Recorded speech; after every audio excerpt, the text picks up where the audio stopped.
দেখো এদিকে, টাইপটা হচ্ছে কি, কর্মদক্ষতার অঙ্কে যদি এম এইচ অথবা টি এর মান বের করতে বলে, অনেক সময় কর্মদক্ষতার অঙ্কে ঘ নাম্বারে তোমাকে বলবে যে এম এর মান বের করো, এইচ এর মান বের করো, টি এর মান, বিশেষ করে এম এর মানটা বলে আর টি এর মানটা, যে একই সময় লাগবে কিনা, বা বলবে যে একই পরিমাণ পানি উঠাইতে পারবে কিনা। তো এরকম অঙ্ক যদি বলে তাহলে আগে ইটার সূত্রটা ফেলতে হয়। ইটার সূত্রটা হচ্ছে কি, ইটা সমান সমান পি ভাগ পি প্রাইম ইন্টু 100%, ওইখান থেকে পি বের করতে হবে। পি বের করার পর আবার পি সমান সমান এম জি ভাগ টি সূত্র ফেলে যদি এম বের করতে বলে তাহলে এখান থেকে এম বের করবো, যদি এইচ বের করতে বলে এখান থেকে এইচ বের করবো, যদি টি বের করতে বলে এখান থেকে টি বের করবো। কিন্তু এখানে বিশেষ দ্রষ্টব্য দিয়ে আমি একটা কথা লিখছি, যদি পি প্রাইমের মান না থাকে, অঙ্কটার মধ্যে যদি কার মান দেওয়া না থাকে, পি প্রাইমের মান দেওয়া না থাকে, তাহলে উদ্দীপকের মান ব্যবহার করে পি প্রাইমটা আগে বের করতে হবে। কথা বুঝতে পারছি স্যার? এখন এই যে প্রশ্ন, এটা একটা মোটর 20 মিটার গভীর, এটা এইচ এর মান, 2 মিনিট, এটা কার মান, টি এর মান, এটা হচ্ছে 1500 লিটার পানি, এটা এম এর মান, এটা কর্মদক্ষতা, এটা ইটার মান। দেখেন তো এই প্রশ্নের মধ্যে কোথাও পি প্রাইমের মান দেওয়া আছে? দেওয়া নেই। তো প্রশ্নের মধ্যে যদি পি প্রাইমের মান দেওয়া না থাকে তাহলে আমাদের আগে ওই উদ্দীপকের মানগুলো, এই যে মানগুলো আছে এই মানগুলো ব্যবহার করে আগে কার মানটা বের করে নিতে হবে, পি প্রাইমের মান। এখানে দিলাম উচ্চতা বা গভীরতা দেওয়া আছে কত, 20 মিটার। এইচ এর মান আছে, মানে এখানে কার মান লিখবো, জি এর মান লিখবো 9.8। কোনো সমস্যা? 2 মিনিট, এটা কার মান, টি এর মান 2 মিনিট। মিনিটটাকে কি করে নিব, সেকেন্ড। মিনিটকে সেকেন্ড করার জন্য 60 দ্বারা গুণ, গুণ করলে আসবে 120 সেকেন্ড। 1500 লিটার পানি, এটা কার মান, এম এর মান 1500 লিটার। কোনো সমস্যা আছে বুঝতে? আচ্ছা, আর আরেকটা মান দেওয়া আছে কি, কর্মদক্ষতা। কর্মদক্ষতা মানে কার মান, ইটার মান দেওয়া আছে কত, 60%। কি বের করে নিতে হবে, পি প্রাইম বের করতে হবে আমাদের। কি বের করতে হবে, পি প্রাইম। তো পি প্রাইম আছে একটাই সূত্র আমরা জানি, সেটা হলো আমরা জানি ইটা সমান সমান পি ভাগ পি প্রাইম ইন্টু 100%, তাই না স্যার? মান কার লাগবে আমাদের, পি প্রাইমের। যদি নিচেরটার মান দরকার হয় জাস্ট ও চলে আসবে কোথায়, সামনে, আর ইটা চলে আসবে ওর জায়গায়, তাই না স্যার? কোনো সমস্যা আছে? অঙ্কটা করতে গেলে কার মান লাগে, পি এর মান। তো পি এর সূত্র ফাই দেন, পি সমান সমান সূত্র হলো এম জি ভাগ টি। এম এর মান কত দেওয়া আছে এখানে, 1500। জি এর মান দেওয়া আছে 9.8। এইচ এর মান দেওয়া আছে কত, 20। ঠিক আছে স্যার? তারপরে তোমাদের এখানে টি এর মান দেওয়া আছে কত, 120। আমরা ক্যালকুলেশন করি এগুলা কত আসছে দেখো।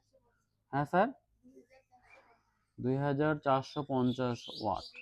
তাহলে এখন মান বসাই দিব আমরা, এখানে হচ্ছে 2450, ইটার মান দেওয়া আছে 60% ইন্টু এখানে হচ্ছে 100%। আমরা একটু ক্যালকুলেশন করি স্যার, এটা গুণ করে ভাগ দিয়ে দিই, তাহলে পি প্রাইমের মানটা বের হয়ে যাবে। হ্যাঁ স্যার, এরকমটা আসবে না, এরকম আসবে না স্যার, আমরা ক্যালকুলেশন করি। হ্যাঁ, আমরা এখানে দেখি প্রথমে আসছে 2450 গুণ হচ্ছে 100, তারপরে ভাগ দিব হলো 60, দিয়ে আসতেছে আমাদের, কথা বলিয়েন না, হ্যাঁ দেখেন 4083.33 ওয়াট, এটা আসবে। ঠিক আছে?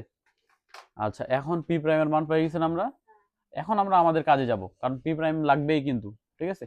এখন এখানে আর যে মানগুলো আছে এখন আমরা এগুলোতে যাই, নিচের দিকে লিখতে মানটা, তো আমি এখানে লিখতেছি। এখানে দেখেন এবার কি বলতেছে, প্রশ্ন কি বলতেছে, মোটরের কর্মদক্ষতা 15% বৃদ্ধি করলে, প্রশ্ন বলতেছে মোটরের কর্মদক্ষতা কত পার্সেন্ট বাড়াইলে, 15%। কর্মদক্ষতা ছিল 60, এখন দিল 15, 60 আর 15 কত হইলো, তাহলে 75% হয়ে গেল। কোনো সমস্যা আছে স্যার? আগে উদ্দীপকে কর্মদক্ষতা ছিল 60% আর এখন দিল 15%, বাড়াই দিতে বলছে এটা, ওই জন্য 60 এর সঙ্গে 15 কি করে দিতে হবে, যোগ করে দিতে হবে, হয়ে গেল 75%। এখন সময় বলতেছে 1.5 মিনিট, উদ্দীপকে ছিল 2 মিনিট, কিন্তু এরা এখন বলে দিচ্ছে কয় মিনিট, তাহলে এদের কথাই শুনতে হবে, যেহেতু আমরা প্রশ্নের মধ্যে কাজ করতেছি। 1.5 ইন্টু হলো কত, 60, দিয়ে আসতেছে কত, 90 সেকেন্ড। বলতেছে সম পরিমাণ পানি তুলতে পারবে কিনা, তাহলে আমাদের এম এর মান বের করতে বলছে। বলছে সম পরিমাণ পানি তুলতে পারবে কি না, পানিটার পরিমাণ বের করতে বলছে। পানির পরিমাণ মানে কার মান, এম এর মান বের করতে বলছে। এখন এখানে এই এইচ এর মানে তার কোনো পরিবর্তন দেয়া নাই, মানে এইচ এর মান যা ছিল তাই থাকবে, আর এইচ আছে মানে জি এর মান তো থাকছেই। কোনো সমস্যা আছে স্যার? আর আমরা এই দিকে পি প্রাইমের মানটা বের করে নিছি। পি প্রাইমের মান কিন্তু লাগবে এই অঙ্কে, যার কারণে আমি বিশেষ দ্রষ্টব্য দিয়ে লিখে দিছে না। তো পি প্রাইমের মান আমরা বের করছি কত, 4083.33। কোনো সমস্যা স্যার? এখন আমরা এখানে যেটা করব, আগে আমি কি সূত্র লিখতে বলছি তোমাদের, এটা দেখেন তো, আমি বলি নাই কর্মদক্ষতার অঙ্কে যদি এম এর মান, এইচ এর মান, টি এর মান বের করতে বলে তাহলে আগে ওই সূত্র ফেলতে হবে না? তাহলে এখন এখানে দিব আমরা জানি। আচ্ছা, আগে যদি ওই সূত্রটাই ফেলতে হয় তাহলে আগে আপনি এটা কেন করলেন? এটা পি প্রাইমের মান বের করার জন্য করলাম, কারণ পি প্রাইমের মানই লিখে দেওয়া আছে বিশেষ দ্রষ্টব্য দিয়ে যে পি প্রাইমের মানটা বের করতে হবে এবং এটা উদ্দীপকের মান দিয়ে বের করতে হবে। ওই জন্য আগেই তুমি পি প্রাইমটা বের করে রাখে দিবা, কারণ এটা তোমাকে দিয়ে লাগবেই কাজে। কথা বুঝতে পারছি স্যার? কারণ যখন তুমি এই সূত্রটা ফেলতে যাবা, এখান থেকে তোমার কার মান বের করতে হবে? পি এর মান। তখন এই পি এর মান বের করতে গেলে কার মানটা অবশ্যই লাগবে? পি প্রাইমের মান অবশ্যই লাগবে। কথা কি বুঝতে পারছি স্যার? আচ্ছা, তাহলে এখানে বসাই দিলাম। এখন আমরা জানি সূত্র হলো ইটা সমান সমান পি ভাগ পি প্রাইম ইন্টু হচ্ছে 100%। মান কার লাগবে স্যার? পি এর। তো ওটা কোথায় নিয়ে আসতে হবে? সামনে নিয়ে আসতে হবে। গুণ হচ্ছে 100%, এটা চলে যাবে ওই পাশে। কোনো সমস্যা আছে স্যার? মান লাগবে কার? আমাদের পি এর। পি থাকে গেল, এটা থাকলো, এইটা এখানে ভাগ আছে স্যার, যা কি হয়ে যাবে? গুণ হয়ে যাবে। আর এটা গুণ আছে, যা কি হয়ে যাবে? ভাগ হয়ে যাবে। কারো সমস্যা আছে? এটার মান দেওয়া আছে 75%, ইন্টু পি প্রাইমের মান হচ্ছে 408333 ভাগ হচ্ছে 100%।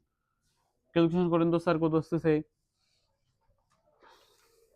তাহলে আমাদের এখানে আসতেছে গুণ 75 ভাগ 100 আছে 3062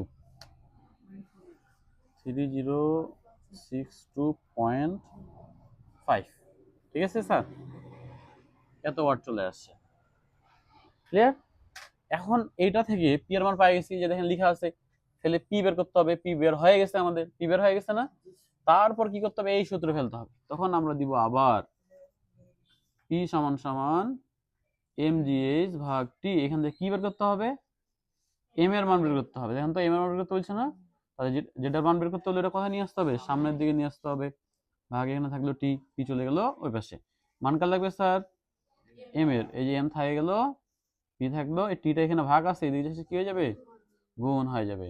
আর জি আর এইচটা এম এর সাথে গুণ আছে, জি এদিকে যায় হয়ে যাবে কি? ভাগ। ঠিক আছে স্যার? আমরা মানগুলো বসাই দিই। পি এর জায়গায় পি এর মান বসাই। পি এর মান হলো 3062.5 ইন্টু টি এর মান হচ্ছে 90, আর নিচে জি এর মান হলো 9.8 ইন্টু এইচ এর মান হচ্ছে 20। ঠিক আছে স্যার? তাহলে আমরা এই দুটোর উপরে গুণ করে নিচে দুটো নিচে গুণ করে ভাগ করলেই অ্যান্সার চলে আসবে। দেন তো একবারই করেন তো। এখন এগুলো একবারই করতে গেলে ব্র্যাকেট ক্লোজ করে দিবে। ঠিক আছে স্যার? তাহলে উপরে হচ্ছে আমাদের 3062.5 গুণ হচ্ছে 90 দিলাম, একটা মান আসছে, ভাগ হচ্ছে নিচে ব্র্যাকেট বন্ধ করবেন আগে, 9.8 গুণ হচ্ছে 20 দিয়ে দিলাম, দিয়ে আসছে আমাদের 14, মানে 1406.25 কেজি। ঠিক আছে স্যার? আচ্ছা, পূর্বে পানির পরিমাণ কত ছিল? পূর্বে কিন্তু পানি ছিল 1500 কেজি। কত কেজি স্যার? উদ্দীপকে ছিল 1500 কেজি। এখন এই পরিবর্তনগুলো যদি করি আমরা, মানে কর্মদক্ষতাকে 15% যদি বাড়ায় দিই, সময়টা যদি কমায় দিই একটু, যেমন 2 মিনিট ছিল 1.5 মিনিট করে দিলাম, এই কাজটুকু করলে আমার সম পরিমাণ পানি তুলতে পারবে না, বা পানি তুলতে পারবে 1406 কেজি। কিন্তু প্রথমে তুলতে পারতো কত কেজি? 1500 কেজি। তাহলে কি সম পরিমাণ পানি তুলতে পারবে? এখন যদি সময় বের করতে বলে, এই একইভাবে সময় বের করবা। সময় দেখেন তো, এখন সময়ের মানটা মনে করেন যে পূর্বে দেওয়া ছিল 120 সেকেন্ড, পরে চলে আসলো 140 সেকেন্ড, তাহলে কতটুকু সময় বেশি হলো? 20 সেকেন্ড বেশি হলো। এই কথাগুলো শুধু লিখতে হবে। কোনো সমস্যা স্যার বুঝতে? আচ্ছা।